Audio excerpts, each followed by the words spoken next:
ನಮಸ್ಕಾರ. ಜೀನಿ ನ್ಯೂಸ್ ವೀಕ್ಷಕರಿಗೆ ಸ್ವಾಗತ. ಮೈಸೂರಿನಲ್ಲಿ ಕಾಣಿಸಿಕೊಂಡಿದ್ದ ಎಲ್ಲಾ ಹುಲಿಗಳನ್ನು ಹಿಡಿದು ಕಾಡಿಗೆ ಬಿಡಲಾಗಿದೆ ಎಂದು ಇತ್ತೀಚೆಗೆ ಅರಣ್ಯ ಇಲಾಖೆ ತಿಳಿಸಿತ್ತು. ಆದರೆ ಮೈಸೂರು ಜಿಲ್ಲೆಯ ಹುಣಸೂರು ತಾಲೂಕಿನ ಕೆಲವು ಗ್ರಾಮಗಳಲ್ಲಿ ಹುಲಿಗಳು ಮತ್ತೆ ಪ್ರತ್ಯಕ್ಷವಾಗಿದೆ. ಗ್ರಾಮಸ್ಥರಿಂದ ಮಾಹಿತಿ ತಿಳಿದ ಅರಣ್ಯ ಇಲಾಖೆ ಹುಲಿಗಳನ್ನು ಸೆರೆ ಹಿಡಿಯಲು ದೌಡಾಯಿಸಿದೆ. ಡ್ರೋನ್ ಮೂಲಕ ಹುಲಿಗಳು ಓಡಾಡುತ್ತಿರುವ ಪ್ರದೇಶಗಳನ್ನು ಗುರುತಿಸಲಾಗಿದೆ. ಸಾಕಾನೆಗಳಾದ ವರಲಕ್ಷ್ಮಿ, ಏಕಲವ್ಯ ಹಾಗೂ ಭೀಮಾ ಹುಲಿಗಳನ್ನು ಸೆರೆ ಹಿಡಿಯಲು ಫೀಲ್ಡ್ಗೆ ಇಳಿದಿದೆ. ಈ ಮಧ್ಯೆ ಈ ಹಿಂದೆ ಸೆರೆ ಹಿಡಿಯಲಾಗಿದ್ದ ಹುಲಿಗಳ ಪೈಕಿ 4 ಹುಲಿಮರಿಗಳು ಸಾವನ್ನಪ್ಪಿವೆ. ಹುಣಸೂರಿನ ಗೌಡನಕಟ್ಟೆ ಗ್ರಾಮದಲ್ಲಿ ಈ ಹುಲಿಮರಿಗಳನ್ನು ಹಿಡಿಯಲಾಗಿತ್ತು. 10 ವರ್ಷದ ತಾಯಿ ಹುಲಿ, ಇದರೊಂದಿಗೆ 3 ತಿಂಗಳ ಪ್ರಾಯದ 4 ಹುಲಿಮರಿಗಳು ಸಿಕ್ಕಿದ್ದವು. ಹುಲಿ ಹಾಗೂ ಮರಿಗಳನ್ನು ವನ್ಯಪ್ರಾಣಿ ಪುನರ್ವಸತಿ ಕೇಂದ್ರಕ್ಕೆ ಸ್ಥಳಾಂತರಿಸಲಾಗಿತ್ತು.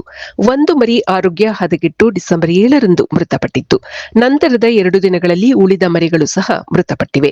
ಕ್ಯಾಟ್ ಕುಟುಂಬದಲ್ಲಿ ಕಾಣಿಸುವ ಪ್ಯಾನ್ ಲೋಕೋಪೆನಿಯಾ ಎಂಬ ಸೋಂಕು ತಾಯಿ ಹುಲಿಯಲ್ಲಿ ಕಾಣಿಸಿಕೊಂಡಿದ್ದು, ಮರಿಗಳಿಗೂ ಇದು ತಗುಲಿರಬಹುದು ಎಂದು ಪಶುವೈದ್ಯಾಧಿಕಾರಿಗಳು ತಿಳಿಸಿದ್ದಾರೆ. ತಾಯಿ ಹುಲಿಯ ಮಾದರಿಯನ್ನು ಪ್ರಯೋಗಾಲಯಕ್ಕೆ ಕಳುಹಿಸಲಾಗಿದೆ. ತಾಯಿ ಹುಲಿ ಆರೋಗ್ಯದ ಬಗ್ಗೆ ನಿಗಾ ವಹಿಸಲಾಗಿದೆ ಎಂದು ಅವರು ತಿಳಿಸಿದ್ದಾರೆ.